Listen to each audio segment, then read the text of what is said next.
Hi, welcome to Holding Space. I'm Caleb Mayo. This is my What's brother up? I'm John. John. Yeah, hi. Nice to see you guys. UFOs are real, so we're processing thoughts and feelings about that here. Uh-huh. And today we want to dive into why we're pretty sure these things aren't human tech, because this is like a big topic that comes up in simple conversations, introductory conversations.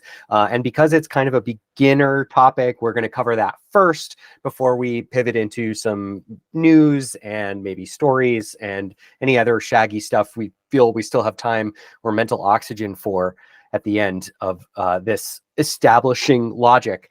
But we did want to do this kind of early in our show because we think it's an important sort of rock to lay down on the path toward wilder adventures. And if you're already deep in the UFO subject, you probably already feel like this is true. Anything to add, John? Yeah, I mean, I think one of the reasons I want to talk about this is because it's the easiest and first thing that people say to brush it off. Like it's China or it's Russia or it's us and we're testing stuff against ourselves and we don't. And so I'm like I really want to have a strong like argument against that. So I'm kind of hoping to sort of build that live with you here.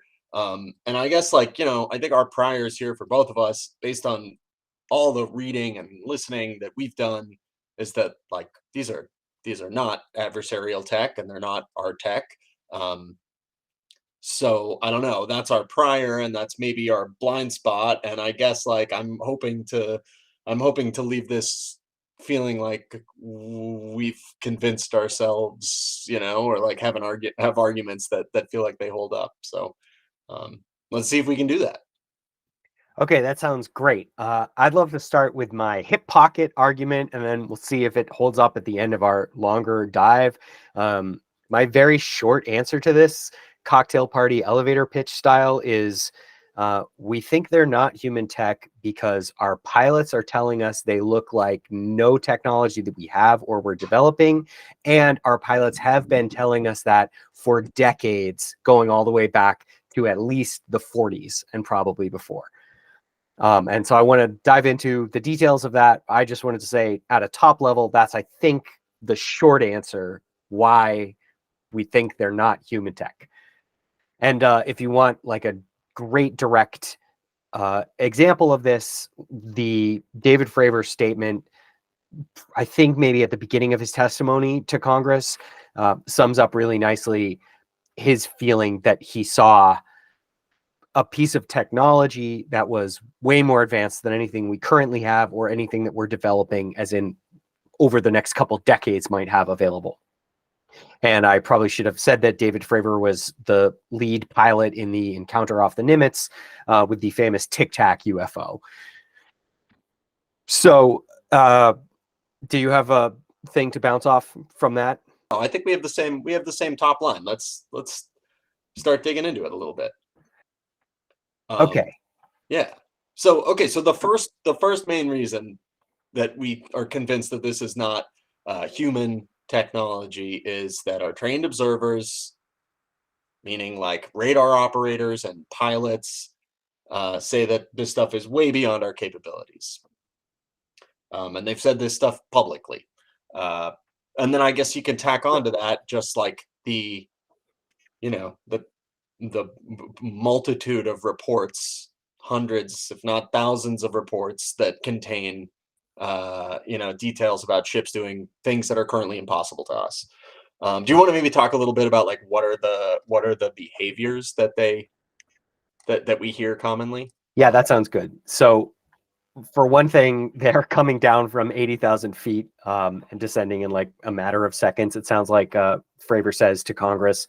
And they had been doing that for a while, I think is the implication of his testimony, as in like the Nimitz had been tracking that maybe for days. Uh, they they do weird things like maintain their position in intense winds, which is super difficult. They can fly back up to those 80,000 feet. They can stay aloft for a really long time, hours and hours, and they can sometimes move at speed that would kill humans if there were humans in that craft and we didn't understand like anti-gravity technology. There's also this detail from former Director of National Intelligence John Ratcliffe, who told Fox News that some reports describe objects, quote, traveling at speeds that exceed the sound barrier without a sonic boom, which is very unusual, although humans in the 2020s are developing quiet supersonic technology. That's still very unusual. But so like something that happens again and again in these reports is people will describe this thing kind of hovering there or like making weird motions and then just blasting off, like from standstill, suddenly rapidly accelerating, like at the blink of an eye, a crazy amount of distance. And in Fravor and Dietrich's case, it blasts off a crazy speed and distance and then goes to their cap point, which is, I forget the meeting point or the starting point of an aerial mission. So that in itself is weird and feels like communication of some kind. Also, another like resilient, recurrent report from people seeing these things is that they feel intelligent. And so I wanted to pull at least one quote from somebody. This is so interesting. This thing that you get when you read a lot of encounters is just this people who see them being convinced that they are intelligently controlled. And I think that this is, I think in part it's like a you know it when you see it kind of it's like something that experiencers just can relate to, that people like Mm, me who has not seen a UFO, it's harder for me to relate to it. But I also think that it goes to the reality of trained observers being like a thing. Like that's an actual, you know, it's easy to just like use that term and have it be disconnected from the reality, but we're talking about people who are like career aviators or career, you know, radar operators in a you know military setting. Like it's a real skill. yeah, I forget who made this point, but somebody made the excellent point. It might have been Christopher Mellon that in lots of other places we rely on expert testimony and consider it almost scientific. Like it's relevant in a court of law if an expert in a certain area tells you their opinion about something or other. And in this case, we have aeronautics experts like David Fravor telling us this stuff doesn't look like anything we have or are developing.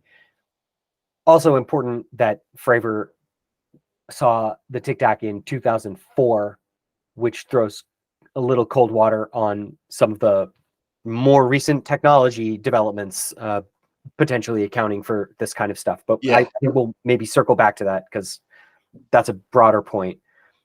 I have a great quote that I'll put in a link from the original CIA director, the guy who headed what was sort of the precursor to the CIA during World War II, Admiral R.H. Hillenkotter, maybe Hillenketter, not exactly sure. It's K-O-E. Cotter Ketter. Anyway, he says the unknown objects are operating under intelligent control. It is imperative that we learn where the UFOs come from and what their purpose is. And he's referring to World War II and the years immediately following, and saying, he goes on to say, I know that neither Russia nor this country had anything even approaching such speeds and maneuvers. So that, I guess, goes to this broader second part of our argument, which is the experts have been saying this for years. The experts today or in the last 20 years have been saying, wow, this stuff is obviously more advanced than our human tech. But if you zoom way back into the 40s, 50s, and 60s or before, people have been saying that same thing, which is that this is way more advanced than human technology. So the best possible argument for it being human tech, I think, is that we had some crazy physics breakthrough that we've kept very secret. And you made this claim in one of our other episodes that I thought was really smart, that if we'd made such a breakthrough, we might reasonably want to keep it secret because it would be really valuable militarily to have a capability that nobody knew that you had. But critically, for this to be the case, for that to be the situation, we would have had to have that breakthrough in the 40s at least, which means like basically the A-bomb crew would have had to be in on this breakthrough. And then we would have had to keep it quiet and out of the war and economic fields for the intervening 80 years, which sort of beggars belief. But you can almost squint and imagine it being possible that in the last like 10 or 20 years, there was a physics breakthrough.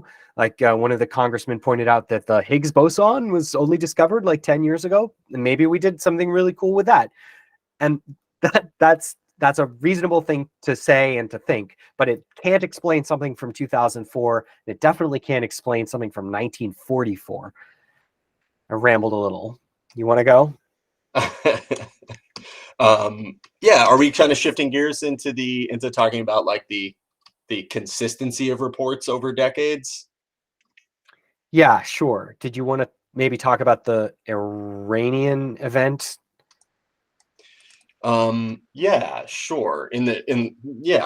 So all right, so that's kind of the end of I guess the end of the first point is like our trained observers tell us that this shit is doing unexplainable, you know, maneuvers. You shared then that CIA quote that's from 52 or something, 48. I think he might be quoted in the 60s, but he headed the agency from 47 to 50. Okay. Yeah, so this is June of 1960 that he's quoted. He's basically calling for a probe, Yeah. so to speak. Okay. I think another corollary to that, before I do Iran, the Twining memo, which if you're a UFO nerd, you probably know about the Twining memo already. This is from 1947. It's been declassified or released through FOIA, and it's from Commanding General of the Army Air Forces, Charles Twining. No, sorry, Nathan Twining. And part of what this report says, again, is 1947. It is the opinion that the phenomenon reported is something real and not visionary or fictitious. B, there are objects probably approximating the shape of a disk of such appreciable size as to appear to be as large as man-made aircraft. C, there's a possibility that some of the incidents may be caused by natural phenomena such as meteors. And then D, the reported operating characteristics, such as extreme rates of climb, maneuverability, particularly in roll, and action, which must be considered evasive when sighted or contacted by friendly aircraft and radar, lend belief to the possibility that some of the objects are controlled, either manually, automatically, or remotely. And then there's more detail in this memo as well. It's really short. It's 3 pages. It's pretty stunning. So this is 1947. This is like 77 years ago. The U.S. government describing unexplainable maneuverability of these objects. So I don't know. To me, that's pretty persuasive. That just goes to the point that, like, you know, we would have had to have had a breakthrough, I don't know, before 1947, and develop these craft and then not use them in any of the subsequent wars. So that's one point. Yeah, that seems extremely unlikely. You also reminded me that I wanted to touch the UAP, the DNI report, Director of National Intelligence report from 2021. I think we take this for granted. I take this for granted. Probably a lot of people in the UFO community take for granted that we are talking about physical objects, but some people still aren't totally sold on that. So it's relevant to point them to this report from 2021 from the Director of National Intelligence. And I'm going to read a few things that they found. But one of them is that most of the UAP reported probably do represent physical objects, given that a majority of the UAP were registered across multiple sensors to include radar, infrared, electro-optical, weapons seekers, and visual observation. So that's pretty important. Then they go on to say that they consider 5 possibilities, including like junk and weather events, and they consider U.S. government or industry developed programs, and they consider adversarial tech like China and Russia. And here's what they say about those 2 things. To the USG or industrial development programs, they say some UAP observations could be attributable to developments in classified programs by US entities. We were unable to confirm, however, that these systems accounted for any of the UAP reports we collected. Foreign adversary systems, some UAP may be technologies deployed by China, Russia, another nation, or a non-governmental entity. But again, and they go on to say this later, we currently lack data to indicate any UAP are part of a foreign collection program or indicative of major technological advancement by a potential adversary. And they say we continue to monitor for evidence of such programs given the counterintelligence challenge they would pose, particularly as some UAP have been detected near military facilities or by aircraft carrying the USG's most advanced sensor systems. So they basically say it could be US tech or it could be adversarial tech, but we don't know either of those things for sure, and we don't have evidence to suggest it, which is weird coming from the director of national intelligence. It's it's striking to me that they say they're definitely physical. It's striking that they say we can't confirm that they're US secret tech. And it's striking that they say we don't have evidence that they're Chinese or Russian tech. So this is kind of like a conversation with your friend who says, yeah, but they're probably just human tech. They float this and then they say, we can neither confirm nor deny. It's some evidence that they can't confirm it, but it's not great evidence. I've sort of mentioned this to the side because I don't put a ton of stock in the direct information we're getting from government reports. I think a stronger argument is that we would have seen this stuff in some other area of the world, which you were just hinting at with regard to war, right? Yeah, I mean, just one other thing to pile on to they are physical objects, because I think that's a really important thing to understand or to like internalize. Another quote I want to just share is from May 17th, 2022. There was a hearing in the House on government investigation of UFOs. They had Scott Bray, Deputy Director for the Office of Naval Intelligence, there testifying. And Congressman Krishnamurthy from Illinois digs in on this question and asks, we say with a lot of probability, we say, quote unquote, probably do represent physical objects. When we say probably, is that because we cannot conclusively say that they're physical objects? And Scott Bray, the Deputy Director for Naval Intelligence, says, when I say probably represent physical objects, most of them represent physical objects. There could be some that are more of a meteorological phenomenon, something like that, that may not be a physical object in the sense that most people think of something to go up and touch. And Congressman Krishnamurthy says, the ones, would you say most of them represent physical objects? Can you say they are definitely, like with 100% certainty, that they are physical objects? And the Pentagon representative, Scott Bray, says, I can say with certainty that a number of these are physical objects. And the context of this conversation is that they're talking about unidentified aerial phenomenon. They're not talking, they're talking about the truly unidentified ones that are still unidentified after, a long period of investigation. So that to me is another really persuasive point for them being physical, just without, Yeah. And there's all sorts of other stuff like impressions in the ground and burning of trees and over decades. There's lots and lots of stuff, but that's and that's like the official U.S. government line on it, is that we don't know what they are and they're physical objects.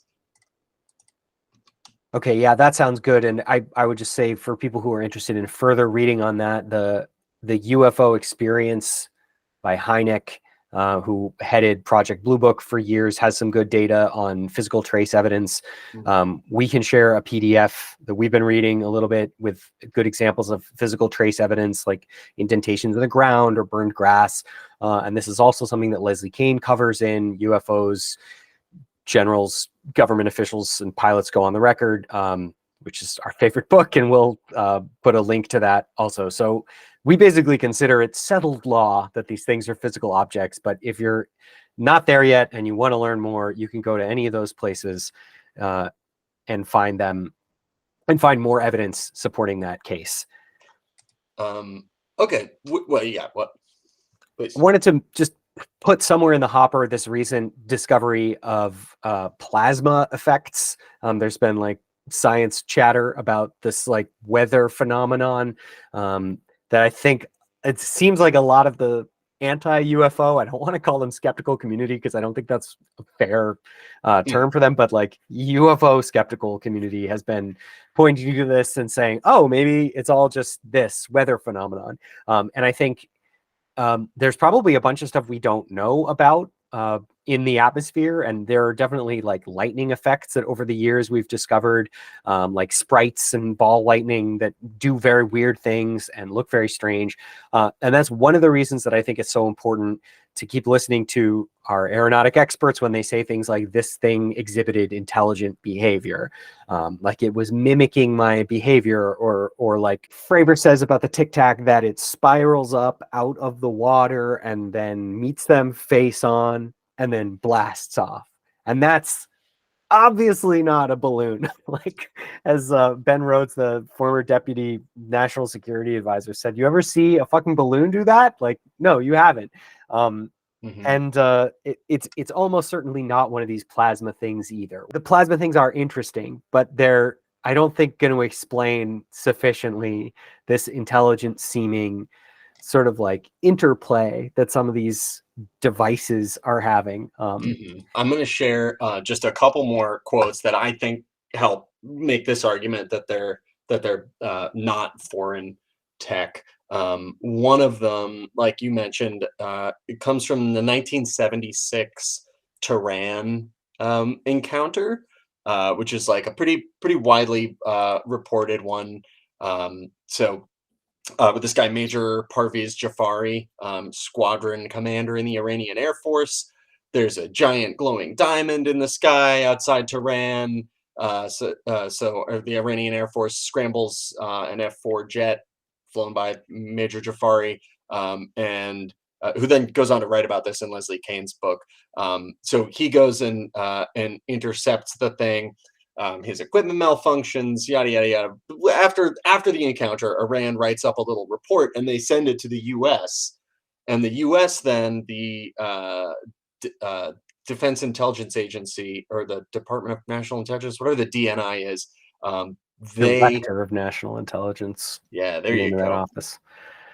So they write up a little analysis of it and pin it onto this report from Iran. And the key quote, one of the key pull quotes from it anyways, is an outstanding report. This case is a classic which meets all the criteria necessary for a valid study of the UFO phenomenon. And so first of all, well, as Leslie Kane points out, it's just like pretty interesting to have them be, to see that on an official government document, when at the time in 1976, the official line from the government is like, we're not interested in UFOs. We're not studying them. There's no reason to be studying them. And meanwhile, they're saying like, this is a really interesting case that has all the hallmarks of a case that we should study. So to me, that shows that we didn't know what these things were in 1976, and still don't now, it seems. What do you think? Is that persuasive at all? Is that am I spent most of that time trying to think of a pun for Jafari finding a diamond in the rough patch of sky. cute? Okay. Thanks. But yeah, I think it's obviously persuasive. I think it's really crazy that we've been collecting this evidence for decades and decades. And I think like every decade that you add going back into the past makes it harder to make the argument that we have some secret technology. Like the secret technology in the 20s, kind of viable. In 2004, it's less viable. In the 70s, it's that much less viable. And when you get back into the 50s and 40s, it's like basically impossible to believe, especially when you go ahead.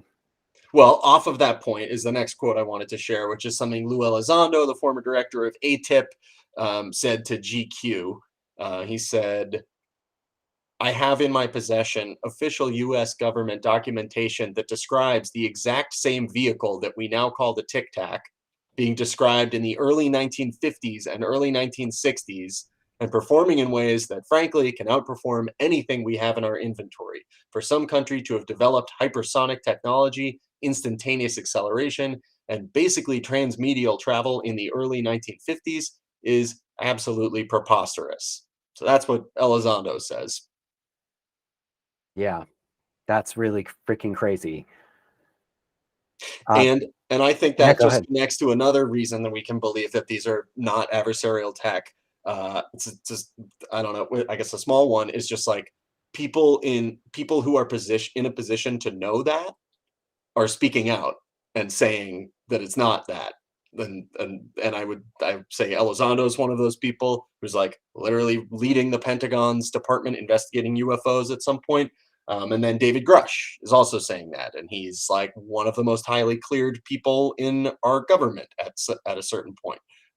And he's saying the same thing. So Yeah, I guess on that pile, I want to add this is Ben Rhodes' quote about how it's almost certainly not our stuff either. Ben Rhodes, again, was the assistant national security advisor for 8 years under Obama. And we'll put the link to his podcast where he says this stuff, but loosely, he says the idea that Russia and China have these things moving up and down at the speed of sound and with no engines. I mean, if they do, you'd think they'd be doing other stuff with them. So I kind of rule that out, he says. And then he goes on to say that he was there for 8 years and he definitely wasn't read into a program about secret US government tech that can fly circles around our planes, which, you know, is not necessarily conclusive evidence, but it's another tick in the column for this not being us and not being adversarial. If the national security team in the White House doesn't know about any of these projects, you would at least expect them to say, yeah, you know, there is some DARPA technology that can do some pretty cool things. And there have been instances where things were secret for decades, but we don't know what this particular thing is. I did want to maybe touch that. Maybe you did too, that like we have had programs that have been secret for multiple decades, like built in the 50s and then revealed in the 80s, or built in the 80s and revealed in the teens. And that does happen. But the fact that we find out about it on like 30-year timescales strongly suggests that we would have found out about something that was designed in the 40s by now. And again, it would have had to be designed in the 40s to account for all those crazy old sightings that sound exactly like the TikTok from 04. yeah. So I think we've done a pretty good job establishing that they're physical, establishing that they act like intelligent technology, and establishing that those reports have been consistent over the years. I did have two story quotes to go through, but they're so fun that maybe we should just divert one more time. First, to pick up on that, especially, I was going to say it's hard to believe, especially when it's coming from the mouths of highly qualified leaders in this field, like the former head of the CIA, saying these objects are operating under intelligent control. We got to find out what they are. That's, you know, the head of the CIA looked at these things in the 40s and 50s and said, we don't know what these things are, and we need to find out. For him to say we need to find out, but he doesn't know what they are, right? And if he was the head of the intelligence agency during World War II, he would damn well have known about the absolute cutting edge of our secret technology. So it seems to me like irrational to imagine that somebody in that position wouldn't have had access to that technology if we had it at the time. Like, World War II was a crazy time, obviously, in human history. It was the giant moment. And the big technology that we did have, which was a secret until it wasn't, then became public knowledge pretty quickly. And critically, to this point we're going to make about negative evidence, we used nuclear technology that we discovered for these bombs to then create nuclear power plants that became like a major part of global energy infrastructure. So something that is missing from the history that you would expect to see if this was human technology is an energy application. I don't have the numbers off the top of my head, but we've heard claims that these things can produce just like insane amounts of energy, which you would expect if they're moving faster than the speed of sound, and like doing instantaneous acceleration, descending from the edge of space, etc.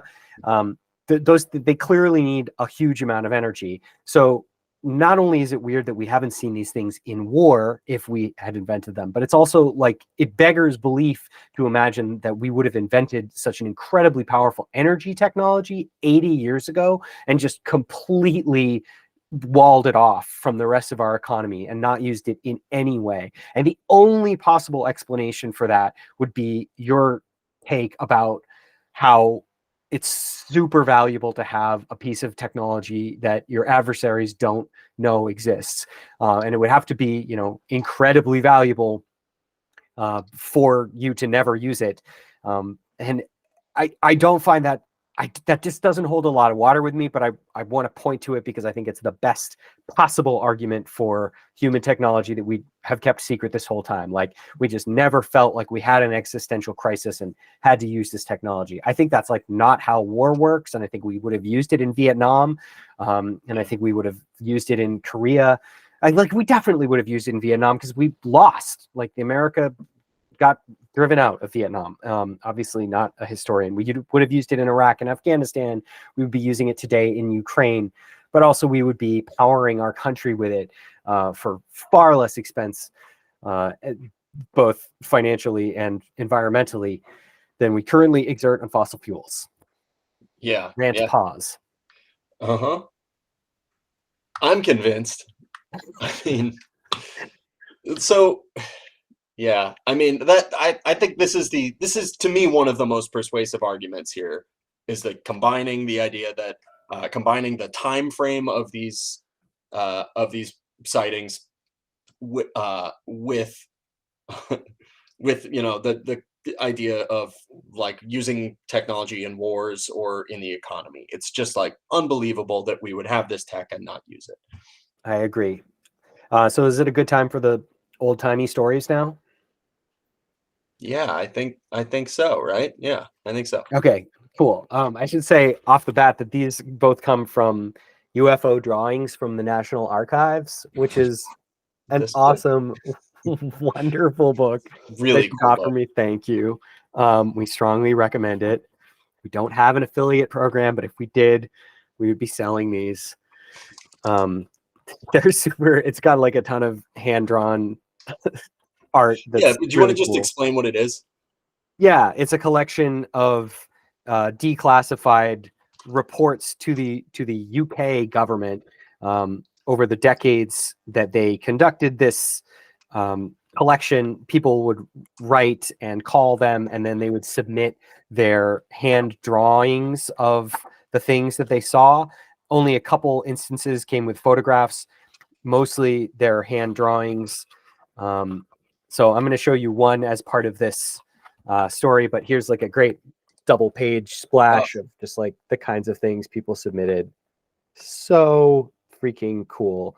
And you can see, or if you're listening, there are a lot of different form factors here. They tend to be ovalish, they tend to be saucery, but there are lots of different details and designs that people shared over the years. I like this one from Norway with the ridges in the middle. The ridges slash windows in the middle tends to be a common element. A dome on top tends to be a common element. Sort of like an egg or football shape tends to be a common element. And then some of them are like cigarette-y or tic-tac-y. This one looks like a mantis. This thing that looks Wild. like It's a a catamaran.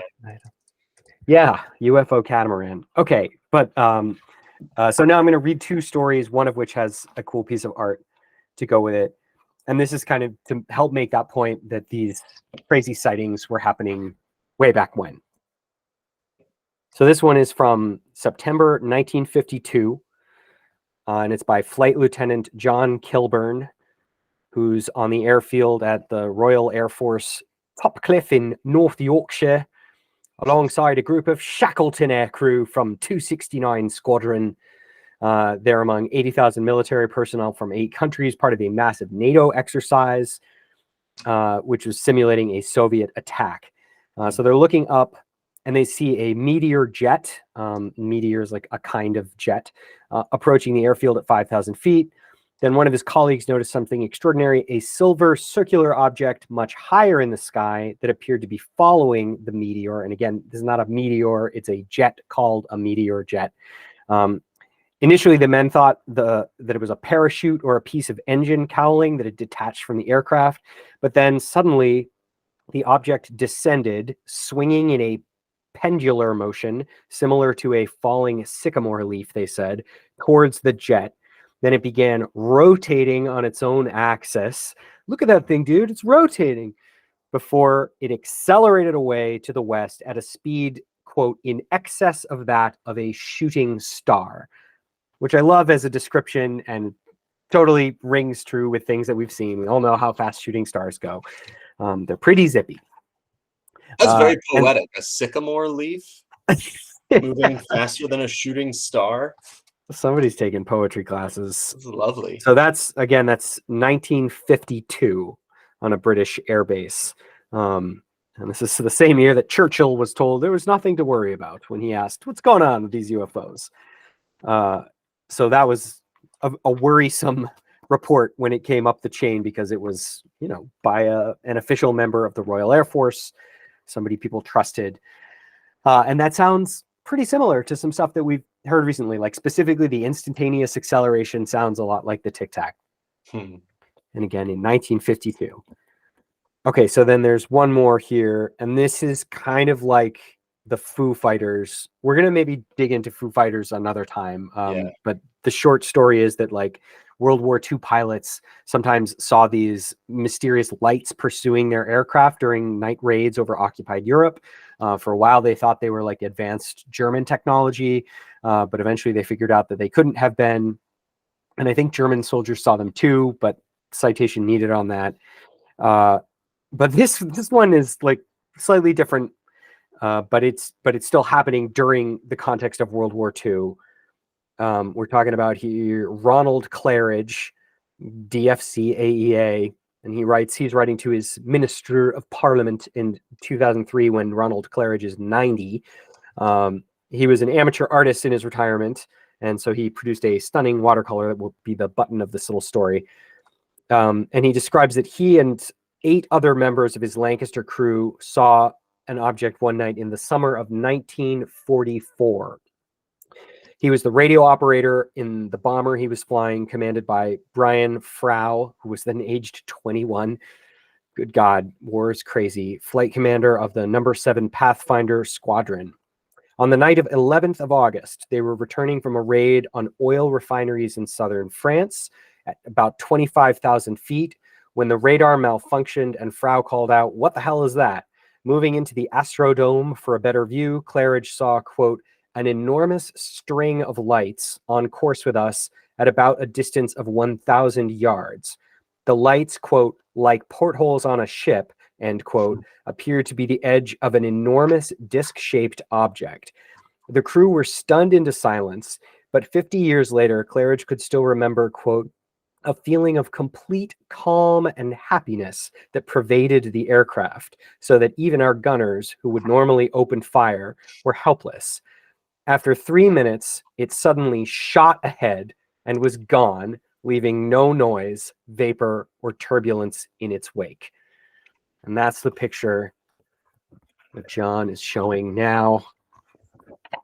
Yeah. I'll also show it while That's I'm a making great one. noise. That's so crazy. It's really stunning. It's a beautiful like work of art. And it's also a wild description. And it also sounds like something that we should talk about at another time that we've pinged before, which is the idea of alien tourism. Because that sort of sounds like a cruise ship, like a giant object with a lot of portholes that's exuding a feeling of calm and serenity. Maybe a bunch of tourists. So wild. I just remembered another case that I think is relevant to our discussion today. Are you familiar with Great. the Swedish ghost rockets? Oh, only from what you told me.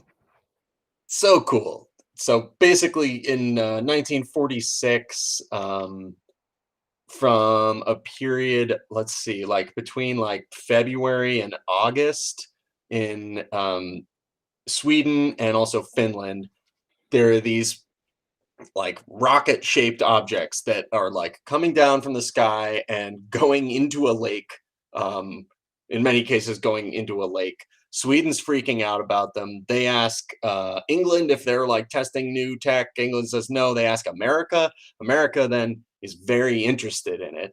And I just pulled up and was reminded of this declassified top secret document from the Air Force from 1948, where they're investigating this. Are you bored of reading? Can I read a couple bits from this from you? Yeah, please. This is the U.S. Air Force? Yeah, so this is the U.S. Air Force talking about this. 1948. For some time, we've been concerned by the recurring reports on flying saucers. They periodically continue to crop up. During the last week, one was observed hovering near Neubiberg Air Force Base, Air Base for about 30 minutes. They've been reported by so many sources and from such a variety of places that we are convinced that they cannot be disregarded and must be explained on some basis which is perhaps slightly beyond the scope of our present intelligence thinking. And then I'll just read one more section from this. When officers of this directorate, and this is the Air Force writing this, so I don't know if it's the Air Force Intelligence Directorate, I'm not positive, but when officers of this directorate recently visited the Swedish Air Intelligence Service, this question was put to the Swedes. Their answer was that some reliable and fully technically qualified people have reached the conclusion that, quote, these phenomena are obviously the result of a high technical skill which cannot be credited to any presently known culture on Earth.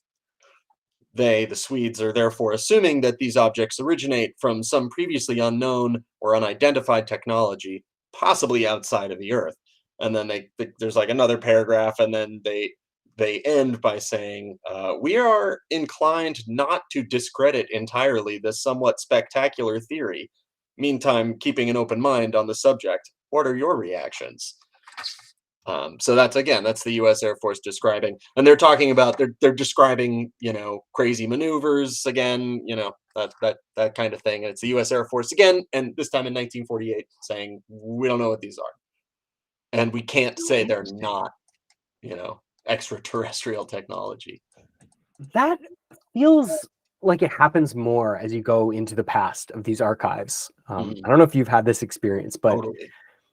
Like in the last 10 or 20 years, it's like very giggly and rare. And probably like even in the last 50 years, you just like get this sense from the quotes that you read that people aren't taking it seriously. They think it's kind of dumb. But then when you get back into the 50s, people are like pretty open about the idea that this might be non-human technology. And at the time they thought like maybe it's Martians because they didn't know very much about Mars. But there's like a common theme of people being more open to the extraterrestrial hypothesis like the farther back you go. And I guess that's probably because it predates the like massive debunking effort and like probably disinformation campaign waged by the United States government to make us all think that this was silly and just like Hollywood bullshit. Well, we should probably try to bring this in for a landing soon, huh? Yuck. Yeah. I guess to zoom back out, I think that thesis holds that the strongest, simplest explanation for why these things aren't human is that our experts tell us that they look like technology, that we don't have, and that they have looked like technology that we don't have for 80 years. So it seems unlikely to be natural, as in weather or lightning phenomenon, because it looks intelligent and it looks technological, and it seems unlikely to be human because we would have had to create the advanced technology to do this 80 years ago, which is incredibly unlikely because we would have seen lots of other stuff happen in the years since then if we had created the technology way back then. And as you pointed out, you also have to wave off all the stuff before the 1940s to believe that it could be human tech. And there is stuff in the early 19s and the 18s that also seems crazy. It's not as clear cut as the stuff that sounds like the Tic Tac, but it's from 1944 or 52. But it's still pretty compelling. So it seems like a slam dunk to us. And we hope at this point that it seems like a slam dunk to you. And if you're still curious about this, there are lots of books to read. We would recommend the Leslie Kean one, as we always do. And if you're having a hard time convincing your friends I guess just repeat this simple point about pilots telling us that it doesn't look like anything we can do, and pilots having told us that since the 40s. Yeah. Did you want to move on to a little recent news as we do a shaggier outro? Yeah, sure. You want to do that? I've got Sure. one quick hit. So the Schumer amendment obviously got gutted at the end of last year, and we're not getting to get our hands on whatever bodies we have in freezers. But the part that did survive is the National Archives is going to start collecting from all agencies any documentation related to UFOs. And the piece of movement this week on that is that the National Archives and Records Administration sent out a just like heads up letter to other agencies saying like, we're going to start doing this, stay tuned, we're going to be in touch with the specific guidance for what you need to start collecting. So that's, obviously the amendment got gutted to some extent, and that's a bummer, but this part at least didn't, and the ball is rolling. Yeah, that's interesting. We were talking a little earlier about this possibility that if the secret program might just not have those records. And we also discussed before the idea that they might just not respond to requests to produce those records and sort of just see what happens. We're sending a bunch of scrapbookers to go like try to get the CIA's most closely held secret. I'm not super optimistic about it, but better than nothing. Yeah, definitely will be interesting to see if they like throw us some crumbs. Kind of seems like they might be trying to keep us interested with little tidbits for as long as they can. As you pointed out once, you think if they can keep it at bay for another week, they will. If they can stop disclosure for another month, they'll do that. If they can prevent it forever, they will.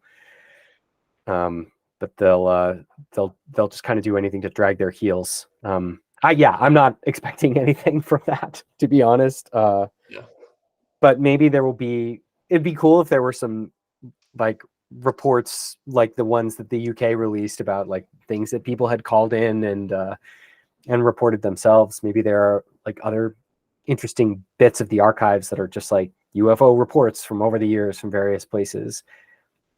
I had one more kind of like big picture thing that this all makes me feel doing these deep historical dives, especially, which is just like, why is this not conventional wisdom at this point? Like this is sort of a feeling that happens all over this topic. When you start reading, you just feeling like a feeling that I bump into a lot, and maybe you do too. It's just like, it's very weird that this isn't more of a mainstream issue, because it's like not hard to connect these pieces. I think that feeling of like frustration and like, I don't know, insanity, like the Twilight Zone effect of like, is everybody else crazy or am I crazy? I think that probably is keeps the UFO community insular. Because it's hard to relate. Yeah, and because like people are into it, get frustrated enough to the point where they're like, I don't really want to engage with skeptics. Like, I don't want to have to make the argument to you as to why these are physical objects, say, when there's like so much evidence if you just want to go and look at it. But like, yeah, it's frustrating for it to be, incumbent upon you as a UFO, interested person, while being laughed at. Yeah. To then have to like, lay out all the evidence. Yeah. All right, well, I don't think I have anything else to say. I hope that this was moderately persuasive. I feel a little more persuaded, I guess, than when I started. Yeah, me kind of too. I feel like where I felt, I guess, which is that this stuff has been happening for a really long time. It's definitely technological, and it's definitely non-human. And there are just so few possibilities there. I started saying this and maybe I froze, but the physicist Mikio Kaku has been going around saying like burden of proof has shifted now, and It's not on the UFO community to prove this stuff is extraterrestrial. It's on the Department of Defense to prove that it's not, because it sure frickin' seems like it is. And as to ping him one more time, Ben Rhodes says in that laughing exchange, but not making a joke, I think, if you rule out the US and you rule out our adversaries, that basically leaves aliens, which we presume it is.